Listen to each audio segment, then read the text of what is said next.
Bonjour à tous et bonne année, évidemment. Je m'excuse de ce temps où j'ai pas pu être très présent, mais il y a eu les fêtes de fin d'année, il y a eu plein de choses, et j'ai été un petit peu pris. Je vais sortir un petit peu des fourmis aujourd'hui pour vous présenter cette petite chose. Allez-y, c'est parti!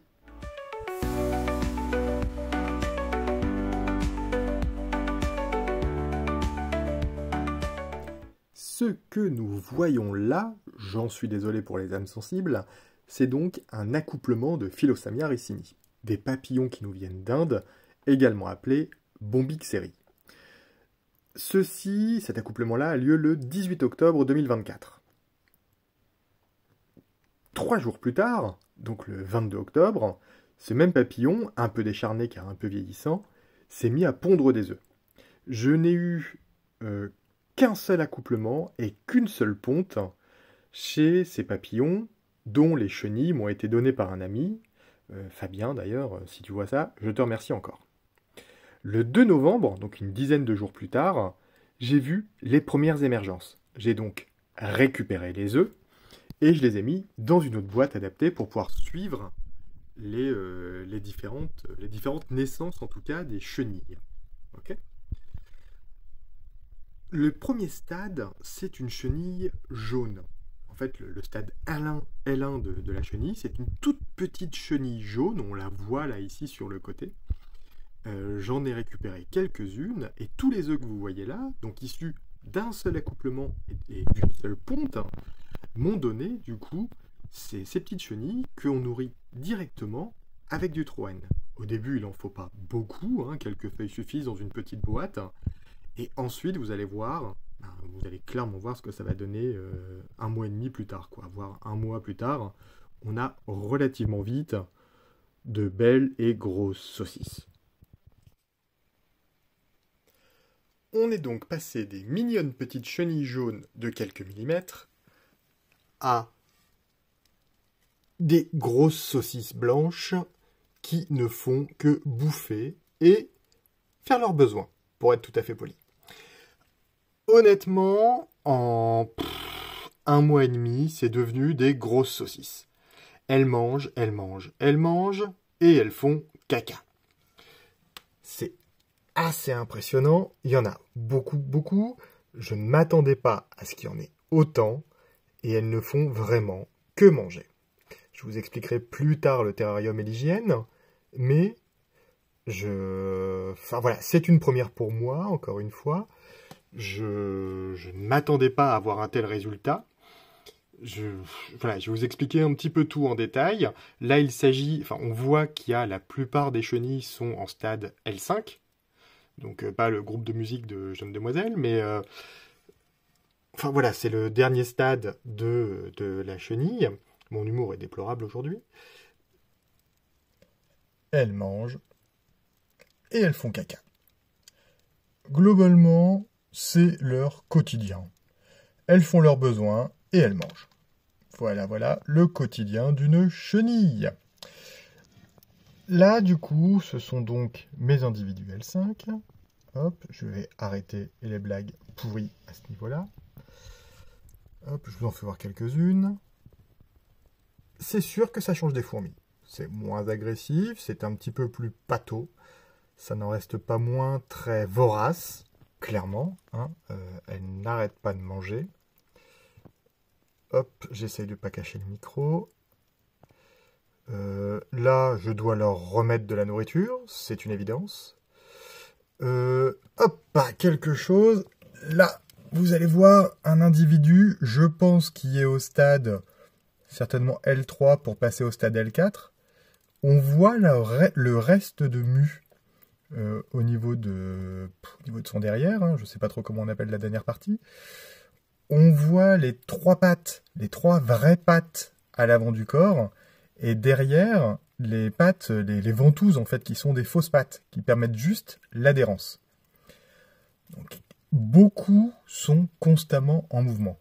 Je prends beaucoup de plaisir à les regarder, ça gigote beaucoup dans tous les sens. Alors là, il y a un aspect grouillant, clairement, parce qu'elle bouge pas mal. Mais il y en a toujours au moins une en train de manger. C'est aussi véritablement un spectacle intéressant. Je prends beaucoup de plaisir. Alors effectivement, j'ai beaucoup d'autres animaux, hein. J'ai des fourmis, des cloportes, des choses comme ça. Mais je prends beaucoup de plaisir à regarder les chenilles. Ça demande un entretien peut-être beaucoup plus régulier que les autres animaux, parce que voilà, c'est une petite cage, il faut rempoter en végétaux tout le temps. Il faut vraiment beaucoup de troène hein, quand on arrive à ces stades-là. Enfin, du troène ou d'autres nourritures, mais en tout cas, moi je suis parti sur du troène, mais je pense qu'elles acceptent d'autres végétaux. Je suis parti sur de la simplicité. Et je vais vous montrer encore un peu après, derrière la vidéo, les différents soins et mes différents choix, on va dire, d'élevage. Là, au niveau du stade chenille, c'est assez simple. Et après, on fera d'autres choix pour la partie cocon. Quand je vous dis que les chenilles, en tout cas au dernier stade, ne font que manger puis faire caca, ça, c'est la quantité de crottes en une nuit pour mes chenilles actuellement. Ça, c'est la quantité de chenilles que j'ai après un seul accouplement. Alors elles sont au dernier stade, elles sont assez impressionnantes. Hein. Après un seul accouplement que j'ai eu il y a 2 mois, je dirais. Je vous ferai un résumé de toute façon de toutes les étapes. En une nuit, il y a ça. L'hygiène est extrêmement importante. Pourquoi ? Tout simplement parce que si vous nettoyez pas suffisamment les crottes, celles-ci vont se gorger d'humidité et il pourrait y avoir du coup un souci d'hygiène en fait tout simplement dans la cage et du coup l'apparition d'acariens, l'apparition de moisissures, l'apparition de trucs comme ça. Donc tous les jours ou tous les 2 jours, quand on recharge en végétaux, quand les chenilles ont cette taille-là, je vous assure qu'elles bouffent beaucoup. Je recharge en végétaux... au moins une fois par jour, ça c'est sûr. Donc il faut vraiment vous assurer d'avoir une quantité de troène importante à grande proximité, parce que là on est en plein hiver, on est en hiver, qu'il vente, qu'il pleuve ou qu'il neige, il faut aller chercher du troène, donc assurez-vous d'avoir une bonne quantité de troène à grande disposition, à grande disponibilité, hein, clairement. Moi c'est dans le jardin donc ça va, après j'ai aussi des collègues qui me dépannent et j'en ai trouvé chez mes voisins. Et voilà ce que ça donne. Donc tous les jours, tous les matins ou tous les soirs, je dois nettoyer ça, vider la cage et remettre des végétaux neufs. La cage que j'ai choisie, enfin cage entre guillemets, que j'ai choisie pour élever en tout cas les chenilles, c'est un open air 30-30-30 de Lucky Reptile. Pourquoi avoir utilisé ça ? En fait, elle est extrêmement respirante, ce n'est que du grillage, c'est de la maille noire, ce qui simplifie en fait, on va dire le noir permet toujours d'avoir une meilleure observation. Elle est respirante de partout, à part la base, qui est avec une forme de plastique, j'en sais rien. Et elle s'intègre, et ça c'est tip top, elle s'intègre parfaitement dans mon meuble Ikea, hein, tout bateau, avec une vitre, où je peux voir à l'intérieur, elle garde un peu la chaleur, et au moins, les dimensions permettent de s'intégrer dans une case de mon meuble Ikea, dont j'ai oublié le modèle, mais qui est parfait pour ça. On y claque le troène. D'habitude, je fais un peu plus d'effort, mais là, vu que ça va partir en pas longtemps, on va pas s'embêter. Hop, c'est pas évident avec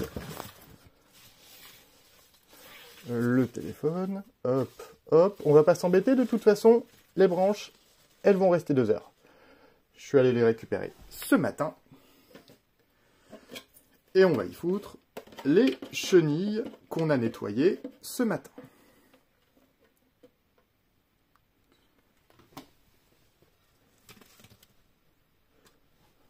D'habitude, je fais un peu plus attention.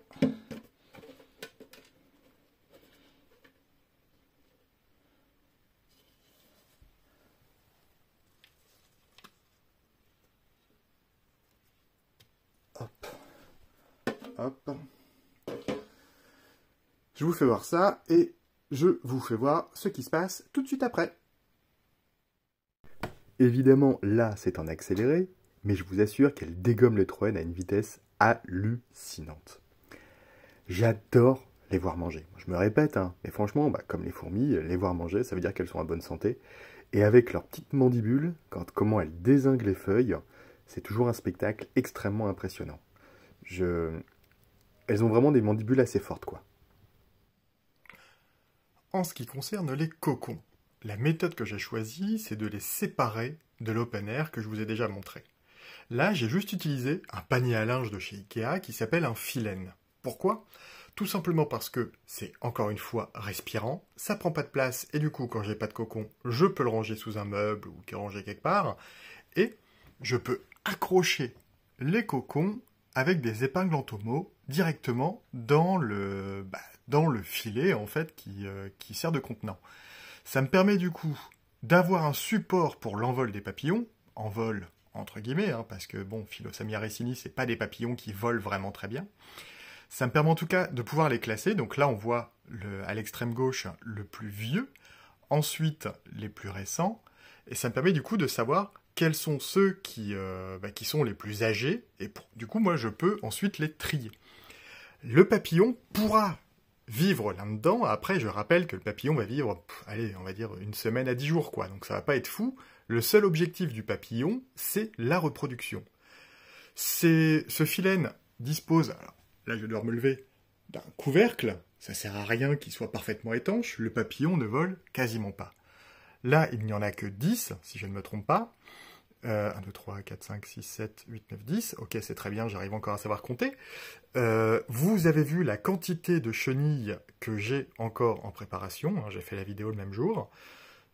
Honnêtement, je ne sais pas si j'arriverai à avoir autant de cocons que de chenilles, mais c'est le choix que j'ai fait. Donc je dissocie, je sépare les chenilles des cocons, tout simplement pour pouvoir continuer à nourrir dans le petit espace, dans l'open air, du coup, les chenilles, sans trop déranger les cocons, et les cocons, je les laisse tranquillou pépouze. Parlons un peu plus précisément maintenant du cocon. Rappelons que Philosamia ricini, c'est donc un ver à soie. Il fait partie de la famille des vers à soie. Ce n'est pas Bombyx mori, qui est le ver à soie le plus connu et le plus communément utilisé dans l'industrie de la soie anciennement. Donc Bombyx mori, c'est le Bombyx du mûrier. Non, là c'est bien Bombyx eri, aussi appelé, je me répète tout le temps, Philosamia ricini. Okay, ça n'empêche pas que la chenille, une fois qu'elle est prête, elle va préparer du coup sa chrysalide en fait, et sa chrysalide sera dans un cocon de soie.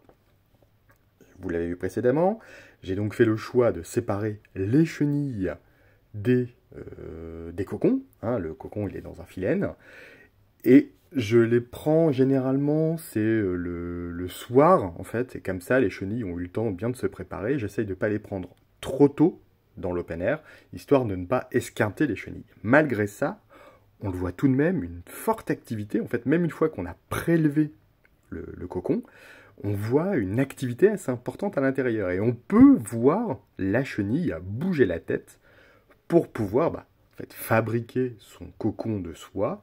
Et ensuite, une fois qu'elle est bien à l'aise, bien pépouze, ensuite, du coup, faire sa chrysalide. Les premiers cocons sont apparus le 8 décembre. Je vous ai fait voir, là j'avais une dizaine de cocons juste avant, mais c'était le 14 décembre de mémoire, je crois que je l'ai noté dessus. Et il y avait déjà un certain nombre de cocons, je crois qu'il y en avait déjà 10. Nous sommes aujourd'hui le 5 janvier. J'en profite pour vous souhaiter tous mes vœux et pour faire un petit point sur la quantité de papillons. Alors j'essaye de rester fixe, enfin pas la quantité de papillons, mais la quantité de cocons qu'on s'est retrouvé. Là, on ne voit pas tout, parce que je ne peux pas bouger dans tous les sens non plus, sinon vous allez avoir envie de vomir très prochainement. Et ce 5 janvier, j'en profite également pour vous montrer cette petite chose, qui est donc la première émergence de Philosamia ricini. On recommence du coup un cycle. Si on doit donc résumer un petit peu les étapes. L'accouplement a eu lieu le 18 octobre 2024. La première ponte, le 22 octobre. La première émergence de chenilles, le 2 novembre. Le premier cocon, le 8 décembre 2024. Et la naissance, on va parler d'émergence du premier papillon, le 5 janvier. Donc c'est relativement facile, c'est donc un papillon qui est relativement facile à élever. Et honnêtement, moi j'ai pris beaucoup de plaisir à le faire. J'espère que vous avez passé une bonne vidéo, je vous dis à très vite, et encore une fois bonne année. Allez, ciao!